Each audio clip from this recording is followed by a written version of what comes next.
حضرت انس بن مالک رضی اللہ عنہ رسول اللہ صلی اللہ علیہ وسلم سے روایت کرتے ہیں کہ ایک دیہاتی شخص آیا اور اس نے مسجد کے کونے میں پیشاب کر دیا۔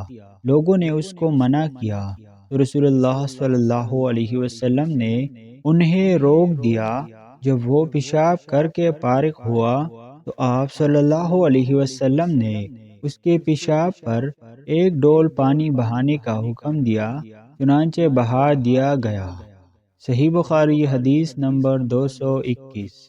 حضرت ام المؤمنین عائشہ رضی اللہ عنہا سے روایت ہے کہ رسول اللہ صلی اللہ علیہ وسلم کے پاس ایک بچہ لایا گیا۔ اس نے آپ صلی اللہ علیہ وسلم کے کپڑے پر پیشاب کر دیا تو آپ صلی اللہ علیہ وسلم نے پانی منگایا اور اس پر ڈال دیا۔ صحیح بخاری حدیث نمبر 222۔ حضرت عبید اللہ بن عبداللہ بن عتبہ بن مسعود سے یہ حدیث روایت ہے۔ وہ ام قیس بنت محسن نامی ایک خاتون سے کہ وہ رسول اللہ صلی اللہ علیہ وسلم کی خدمت اقدس میں اپنا چھوٹا بچہ لے کر آئیں جو کھانا نہیں کھاتا تھا، انہیں شیر خوار تھا۔ رسول اللہ صلی اللہ علیہ وسلم نے اسے اپنے گود میں بٹھا لیا۔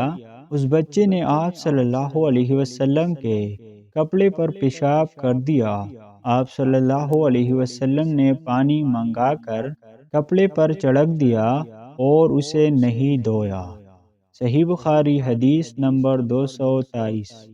حضرت حذیفہ رضی اللہ عنہ سے روایت ہے کہ نبی کریم صلی اللہ علیہ وسلم کسی قوم کی کوڑی پر تشریف لائے، بس آپ صلی اللہ علیہ وسلم نے وہاں کھڑے ہو کر پیشاب کیا، پھر پانی منگایا۔ میں آپ صلی اللہ علیہ وسلم کے پاس پانی لے کر آیا تو آپ صلی اللہ علیہ وسلم نے وضو فرمایا۔ بوقت ضرورت ایسا بھی کیا جا سکتا ہے۔ صحیح بخاری حدیث نمبر 224۔